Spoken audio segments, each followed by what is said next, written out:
पति और पत्नी का जो रिश्ता होता है वह टोटली विश्वास और भरोसे पे टिका होता है। जिस दिन विश्वास और भरोसा टूटता है उसी दिन से पति और पत्नी में कलह भी शुरू हो जाते हैं।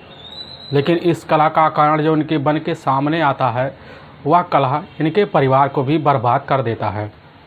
आज की घटना में सेम ऐसा ही हुआ, जिसकी वजह से ना सिर्फ एक महिला इस दुनिया को छोड़ के चली जाती है बल्कि उसी के पीछे हमेशा हमेशा के लिए 3 लोग जेल के सलाखों के पीछे भी पहुंच जाते हैं।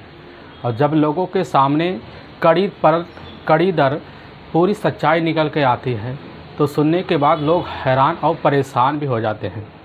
आज की घटना में क्या था, इस घटना की आप पूरी सच्चाई जानने के लिए इस वीडियो को आप लास्ट तक ज़रूर देखिएगा। नमस्कार दोस्तों, मैं प्रदीप कुमार आपको इस टेढ़ी बात चैनल पे मैं स्वागत करता हूं। दोस्तों आज की यह जो सच्ची घटना है, यह घटना है उत्तर प्रदेश। और उत्तर प्रदेश की ताज नगरी पड़ता है आगरा, और ठीक उसी के पास एक थाना पड़ता है शाहगंज, और ठीक उसी के पास एक कॉलोनी पड़ता है पथौली कॉलोनी।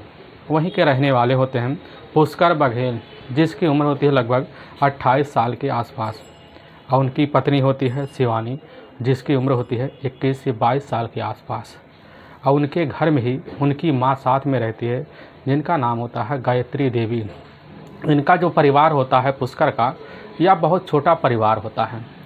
पुष्कर अपने परिवार का खर्चा चलाने के लिए जो होता है दिल्ली के एक प्रसिद्ध बहुत ही बड़ा मंदिर होता है, उसी मंदिर के आगे जो होता है वह अपने परिवार के लिए एक दुकान खोल रखता है। उसी दुकान में जो होता है लोगों को हाथों में मेहंदी लगाता है और उनकी खुशियाँ भी बटोर लेता है।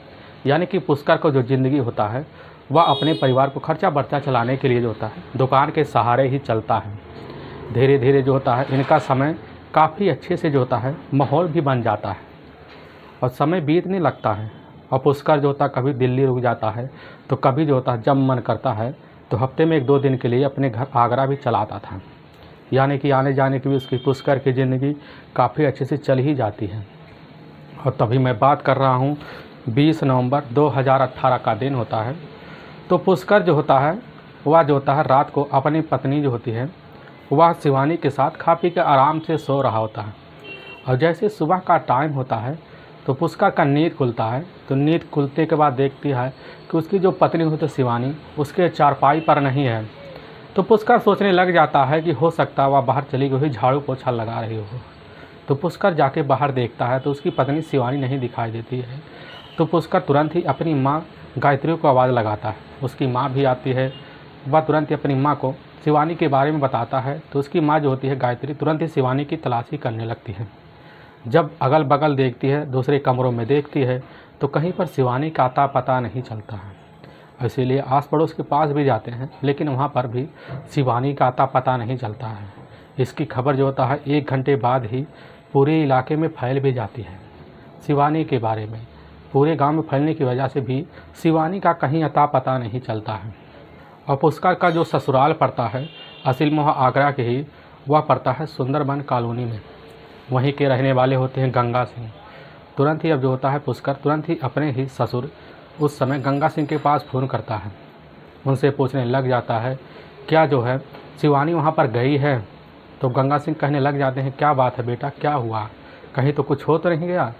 तो उस समय पुष्कर कहने लग जाता है कि नहीं पिताजी, हमें शक है कहीं हमारी जो पत्नी है शिवानी कहीं तो आपके पास तो नहीं चली गई। गंगा सिंह कहने लगते नहीं, वह तो नहीं आई। और जो है इसी वजह से तुरंत ही गंगा सिंह काफ़ी चौंक से चौंक जाते हैं। वह सोचने लग जाते हैं कि शिवानी आखिर चली कहाँ गई। और वह तुरंत उनको जो होता है उसी समय वह जो होते हैं पुष्कर से कहने लग जाते हैं कि एक बार तो अपने रिश्तेदार के पास फ़ोन कर लो, हो सकता है किसी रिश्तेदार के पास गई हो, कोई फ़ोन वोन आया होगा। पुष्कर जो होता है वह तुरंत ही उनकी फ़ोन काट देता। फ़ोन काटने के बाद अपने रिश्तेदारों को पास फ़ोन करता है। रिश्तेदारों के पास भी कोई शिवानी के बारे में अता पता नहीं चलता। ना चलने की वजह से पुष्कर जो होता है अपनी माँ गायत्री के साथ मिलकर और आस पड़ोस के लोग भी होते हैं सबके साथ मिलकर लगभग गांव के बाहर भी तलाशी करते हैं लेकिन कहीं पर अता पता नहीं चलता है। काफ़ी जो होता है पुष्कर परेशान हो जाता है। और तभी गांव का एक अपना ही पड़ोसी होता है, वह होता है रामू। वह कहने लग जाता है कि इस चीज़ की जो खबर है यह अपने थाने में दे दो और पुलिस जो है हमारी मदद करेगी। और रामू की बात वहाँ होता है पुष्कर मान भी लेता है। उसकी बात मानने के बाद कुछ वक्त बीतने के बाद 23 नवंबर 2018 का दिन होता है। उसी दिन सुबह सुबह के टाइम जो होता है अपने नज़दीकी थाने शाहगंज जाते हैं। शाहगंज जाने के बाद हो जाता है तुरंत का तुरंत जो होता है पुष्कर उसी समय गुमशुदा का मुकदमा दर्ज करवा देता है। साथ में शिवानी का फ़ोटो जो होता है वह पुलिस को दे देता है। और पुलिस जो होती है उसको बोल देती है ठीक है तुम चले जाओ, हम तुम्हारी पत्नी को ढूंढ के ला के दे देंगे, क्योंकि हो सकता है तुम्हारी पत्नी कहीं पर चली गई हुई हो, किसी के पास रुक गई हो, वह जल्द से जल्द आ जाएगी। और पुष्कर वहाँ से चला जाता है। लेकिन इधर जो होते हैं गंगा सिंह यानी कि शिवानी के जो पिता होते हैं उनके पिता को काफ़ी शंका होता है कि हमारे बेटी के साथ उसके ही ससुराल वाले ने कुछ किया है। इसीलिए आनन फानन में अपने नज़दीकी थाना पथौली में जाते हैं। वहाँ पे जाने के बाद थाना प्रभारी के सामने बोलने लग जाते हैं कि साहब हमारी बेटी हो गई है, 2 दिन से लापता है, उसका कहीं अता पता नहीं चल रहा है। हमें शक है कि हमारे ही दामाद हैं पुष्कर ने ही हमारी बेटी के साथ कुछ किया है, क्योंकि हमारी बेटी आए दिन हमसे फ़ोन करके शिकायत करती रहती थी कि हमारे पति हमारे साथ काफ़ी अंदर से खड़ास रहते हैं, कभी कभी हमारे साथ मार पिटाई कर देते हैं। हमें पूरा विश्वास है कि हमारे ही दामाद ने सब कुछ यह किया है, लेकिन हमसे कुछ छुपा रहा है। लेकिन हमारी बेटी हमसे यह भी बता रखी थी कि हमारे जो होते हैं ससुराल वाले वह हमें काफ़ी टार्चर करते हैं, दहेज की मांग करते हैं। लगभग आज कुछ महीने पहले जो होता है 2 लाख की मांग किए थे, लेकिन हमने पैसे देने से इनकार कर दिए थे। इसी वजह से गायत्री के साथ काफ़ी टार्चर करते हैं। हमें पूरा विश्वास है कि उसकी मां ने ही मिलकर यह सब कांड किया है। और पुलिस जो होती है उसी समय उत्पीड़न की धारा लगाकर उन दोनों पर मुकदमा दर्ज कर लेती है और इस केस की छानबीन करने के लिए पथौली और साथ में वहाँ जो होते हैं शाहगंज की दोनों टीम एक हो जाती है, क्योंकि दोनों जगह केस दर्ज थे। पथौली पुलिस थाने की टीम आती है, शाहगंज पुलिस थाने से टीम संपर्क कर लेती है। इसके बाद उससे मामला जानती है और इस केस की छानबीन करने के लिए सबसे पहले पुलिस के सामने यह बन चुका होता है कि शिवानी आखिर गई कहाँ, वह कहाँ चली गई। 3 दिन बीत गए लेकिन शिवानी लौट के नहीं आई। अब पुलिस इसीलिए तलाशी करने के लिए जो होती है सबसे पहले आगरा के ही वह ताजमहल के पास जाती है, वहाँ पर भी पता लगाती है, लेकिन कहीं अता पता नहीं चलता है। इसके लिए 2 टीमों के द्वारा जो था राजस्थान के ही भरतपुर ज़िले और साथ में और ज़िले और मध्य प्रदेश के ही जो पड़ता है वहाँ के इलाकों में जितने आसपास ज़िले थे सब में तलाशी करती हैं, लेकिन कहीं पर अता पता नहीं चलता है। लगभग 3 महीने का वक्त बीत जाता है, तब भी वह जो होता है शिवानी का कोई सुराग नहीं मिलता है। इसलिए यह केस काफ़ी पुलिस के सामने एक चैलेंज भरा मामला हो रहा था। अब पुलिस इसलिए काफ़ी ज़्यादा परेशान हो जाती है। परेशानी के चलते जो होते हैं वह गंगा सिंह अपनी बेटी तलाशी करने के लिए काफ़ी जद्दोजहद कोशिश भी करते हैं, काफ़ी बार थाने की चक्कर लगाते हैं, लेकिन उनकी बेटी के बारे में कोई सुराग नहीं मिलता है। और पुलिस काफ़ी कड़ी मेहनत भी करती है, लेकिन शिवानी का कहीं किसी के द्वारा, ना खबरी के द्वारा, ना किसी के द्वारा कहीं अता पता नहीं चलता है। अब जो होते हैं गंगा सिंह इसी परेशानी के चलते जो होता है पूरी तरह अपनी बेटी से हताश हो जाते हैं। लगभग 6 महीने का वक्त बीत जाता है, तब भी कहीं अता पता नहीं चलता है। धीरे धीरे ऐसे जो होता है यह केस ठंडे बक्से में डालना शुरू हो जाता है। जब गंगा सिंह को लगने लगता है इस केस में हमारी बेटी को मिलना काफ़ी जो होता है मुश्किल सा है, और वहाँ के शाहगंज के जो पुलिस थाने की जो टीम होती है वह भी सोचने लग जाती है कि हो सकती है इनकी बेटी किसी के साथ भागकर कहीं न कहीं जाकर शादी कर लिया हो। इसी वजह से पुलिस अब निश्चिंत हो गई थी कि उनकी बेटी अब नहीं आएगी, जब उसका मन करेगा तो आ जाएगी। और शाहगंज की पुलिस थाने की टीम भी एक बार वह चक्कर लगाती है। लगाने के बाद पुष्कर से मिलती है, पुष्कर से पूछने लग जाती है क्या तुम्हें किसी के ऊपर शंका है। पुष्कर यह कहने लग जाता है कि साहब हमें पूरा विश्वास है कि हमारी पत्नी जो होती है अपने मोबाइल के थ्रू किसी से बात करती थी, हमें विश्वास है कि उसी के साथ भाग के गई है। शाहगंज के पुलिस थाने की थाना प्रभारी भी समझ जाते हैं कि यह पूरा कन्फर्म है कि वह किसी के साथ भाग के गई है। इधर शिवानी के जो पिता होते हैं गंगा सिंह को विश्वास नहीं हो रहा था कि हमारी बेटी शिवानी ऐसी कर सकती है, क्योंकि उनकी बेटी जो होती है काफ़ी मासूम थी, ना किसी से मतलब रखती थी। गंगा सिंह इसी परेशानी में आए दिन अपनी बेटी की तलाशी करते करते लगभग पूरा का पूरा 1 साल होने वाला होता है।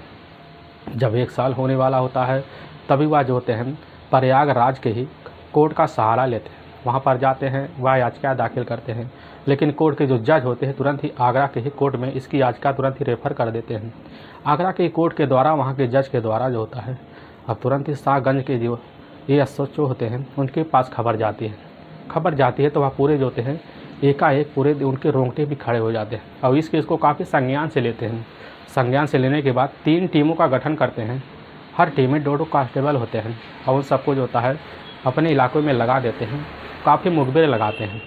और तभी जो होते हैं SHO जो होते हैं तुरंत ही वह जो होते हैं उसी समय पुष्कर को दोबारा बुलाते हैं और उससे पूछताछ बारीकी से करते हैं। पुष्कर वही बात दोबारा दोहरा देता है। इसी बिना पर पुलिस जो होती है उनको घर भेज देती है, लेकिन दोबारा पुलिस की जो टीम होती है वह तुरंत ही शिवानी के जो पिता होते हैं गंगा सिंह को वह बुलाती है थाने और उनसे भी पूछने लग जाती है। जब बारीकी से पूछती है तो गंगा सिंह पुलिस के सामने काफ़ी चौंकाने वाले खुलासे करना शुरू कर देते हैं। वह कहने लगते हैं कि हमारे बेटी के साथ हमारे ही दामाद पुष्कर ने सब कुछ कांड किया है। और जब पुलिस को पूरा विश्वास हो जाता है तो इसी बिना को पूरा एक ठोस सबूत जुटाने के लिए पुष्कर का मोबाइल नंबर लेती है। उसका मोबाइल नंबर लेने के बाद जो होता है उसका कॉल डिटेल उसी समय निकलवाती है, लेकिन उस कॉल डिटेल में कोई अता पता नहीं चलता है। लेकिन उस कॉल का जो होता है लास्ट लोकेशन देखा जाता है। लास्ट लोकेशन में यह पता चलता है या तो पुष्कर की जो पत्नी होती शिवानी उस दिन तो पूरी रात घर पर ही थी, उसका मोबाइल भी घर पर था, तो आखिर मोबाइल छोड़ के चली कहाँ गई। लेकिन कुछ देर बाद उसका मोबाइल स्विच ऑफ हो गया था। पुलिस का सारा जो शंका होता है वह जाकर पुष्कर के ऊपर टिक जाता है, जिसकी वजह से शाहगंज के पुलिस थाने की टीम जो होती है वह जाती है, पुष्कर को ही उसके घर से अरेस्ट करती है। अरेस्ट करने के बाद उसको थाने लाती है। लेकिन पुष्कर से जब बार बार पूछा जाता है तो पुष्कर जो होता है बस एक ही बात का रट्टा लगा के बैठ जाता है। लेकिन पुलिस को जो होता है उसके ऊपर अभी भी शंका हो रहा था, इसीलिए पुलिस जो होती है उससे बोल देती है कि हम तुम्हारा नार्को टेस्ट करवाएंगे और तुम सारी सच्चाई अपना कबूल कर दोगे। अब यही बात सुनते ही पुष्कर जो होता है उसके सर या पसीने से छूटना शुरू हो जाते हैं, जिसकी वजह से पुष्कर पूरी तरह से पुलिस के सामने एक रंग बिरंगा चेहरा उसका उड़ सा गया होता है। लगने लगता है पुष्कर अब पूरी सच्चाई कबूल देगा। थाना प्रभारी उसके सामने खड़े होते हैं। पुष्कर जो होता है तुरंत ही थाना प्रभारी के वह जो होता है पैर पकड़ लेता है। वह पाम भी मारना शुरू कर देता है। वह कहने लगता है कि साहब यह सब जो किया है यह हमने सब किया है, क्योंकि अब इस दुनिया में शिवानी है नहीं। और यह कांड जो होता है उसी समय यानी कि दिन भी पड़ता है 2 नवंबर 2019 का, यानी कि पूरे 1 साल बीतने वाले थे। पुलिस के सामने यह खुलासा होता है 2 नवंबर 2019 का। जब खुलासा होता है पूरे सामने सब पत्रकार भी होते हैं, उनके सामने जो खुलासा करता है इससे सुनने के बाद हर कोई हैरान और परेशान हो जाता है। असल में ठीक जो होता है पुष्कर और जो होती है शिवानी की शादी आज से लगभग ठीक 4 साल पहले यानी कि 2016 में हुआ था। शिवानी का जो मायका पड़ता है वह इसी आगरा के ही कुछ दूरी पर एक इलाका पड़ता है, वह पड़ता है सुंदरबन। उसी में उसका मायका पड़ता है। वह देखने में उस समय तो काफ़ी खूबसूरत भी, काफ़ी हट्टी बट्टी थी। और उसके साथ जब पुष्कर की शादी होती है तो पुष्कर भी उसको पाकर काफ़ी खुश हो जाता है, क्योंकि वह जो होती है शिवानी काफ़ी पढ़ी लिखी थी और नेक दिल की इंसान भी थी। अपने घर की खर्चा काफ़ी चलाने में भी काफ़ी माहिर भी थी। उसके पास हाथों में इतने कले थे कि किसी भी चीज़ को काफ़ी आसानी से कर लेती थी। पुष्कर शिवानी को पाकर अपने घर में ज़िंदगी जीना शुरू कर देता है। लेकिन पुष्कर के जो पिता होते हैं वह कई साल पहले इस दुनिया को छोड़ के चले गए थे, लेकिन साथ में बसती है सिर्फ उसकी माँ गायत्री ही। वह उसका एक सहारा होती है, यानी कि अपने उसका परिवार 3 लोगों से भरा हुआ था। काफ़ी अच्छे से जीवन का चलना शुरू हो जाता है। धीरे धीरे वक्त बीतता है तो पुष्कर अपने घर परिवार का खर्चा चलाने के लिए जो होता है वह दिल्ली के इलाके में जाकर एक काफ़ी प्रसिद्ध मंदिर होता है, उसी मंदिर के सामने जो होता है वह मेहंदी लगाने का दुकान भी खोल लेता है। लगाने भी लगता है, पैसे भी कमाना शुरू कर देता है। अब इनके जीवन में काफ़ी रंग बिरंगी दुनिया भी हो जाती है। पुष्कर और शिवानी की ज़िंदगी ऐसे बीतना शुरू हो जाता है। लगभग 2 साल का वक्त बीत जाता है, लेकिन इनकी ज़िंदगी में कोई खुशियाँ भी नहीं आई थी।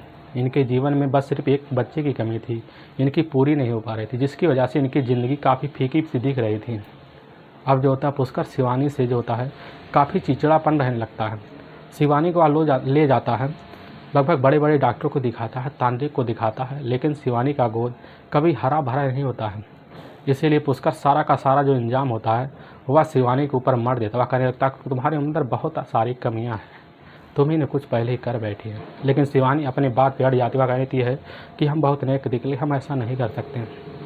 धीरे धीरे वक्त बीतने लगता है तो जो होता है पुष्कर जब कभी घर आता था तो अपनी बीवी को काफ़ी कड़ी निगाह से देखता था, और उसकी बीवी जो होती है बस अपने काम में लगी रहती थी। और जब थकी हारी मौका पाती थी पुष्कर की पत्नी शिवानी तो वह जो होती है मोबाइल पर लग जाते थे, मोबाइल पे काफ़ी ज़्यादा बिजी हो जाती थी। उसका दिन कैसे न तैसे उसी मोबाइल के सहारे गुजर जाता था। लेकिन ठीक लगभग कुछ वक्त और बीता, इनका जीवन का लगभग 4 साल बीतने वाला होता है।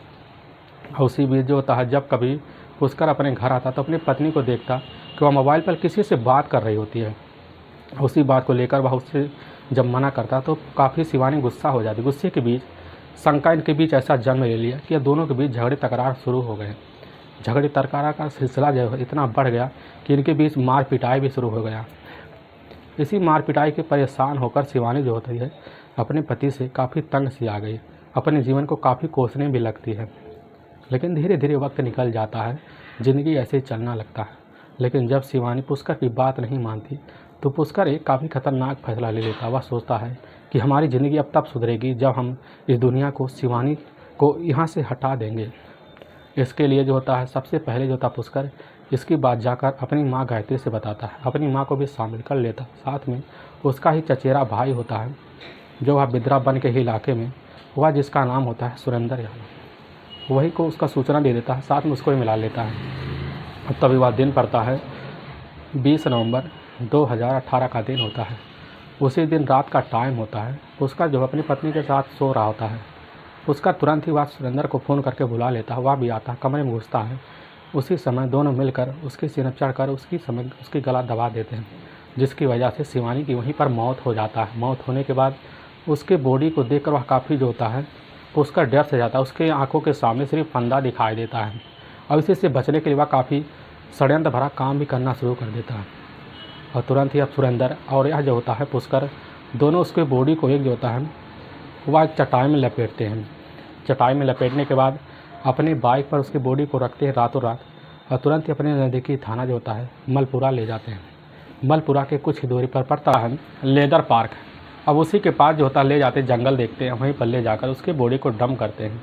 डंप करने के बाद चटाई सहित उसकी बॉडी पर केरोसिन डाल देते हैं। केरोसिन डालने के बाद उसकी बॉडी को जला देते हैं। जब पूरी तरह से समझ जाते हैं ख़त्म हो गया, तुरंत ही वो अपने घर चले आते हैं। और तुरंत ही लगभग कुछ वक्त बीतता है, लेकिन मलपुरा थाने वालों को खबर लगती है कि 7 दिसंबर 2018 का दिन होता है।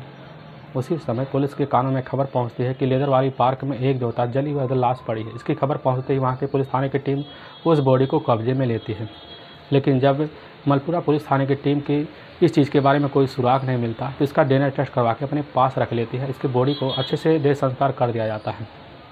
लेकिन जब वह जो होता है पुष्कर इस चीज़ का खुलासा कर रहा होता है तो उसी समय जो होता है वह सागंज पुलिस थाने की टीम जाती है। मलपुरा पुलिस थाने की टीम से संपर्क करती है, वहाँ सबूत इकट्ठा करती। इकट्ठा करने के बाद जो होता है इसी बिना पर पुलिस की टीम ले जाती है और पुष्कर और साथ में उसकी जो माँ होती है गायत्री को भी अपनी कस्टडी में लेकर इन दोनों को ले जाकर इन दोनों पर काफ़ी गंभीर धर्म मुकदमा दर्ज करके जेल में डाल दिया जाता है।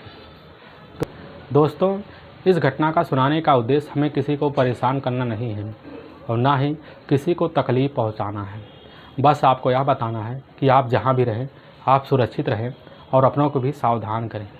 दोस्तों, अगर आपको यह वीडियो पसंद आ रहा है तो इस वीडियो को आप ज़्यादा से ज़्यादा शेयर करें और सब्सक्राइब करें, जिससे हम आपके बहुत आभारी रहेंगे। फिर मिलेंगे एक नए एपिसोड के साथ। तब तक के लिए जय हिंद और जय भारत।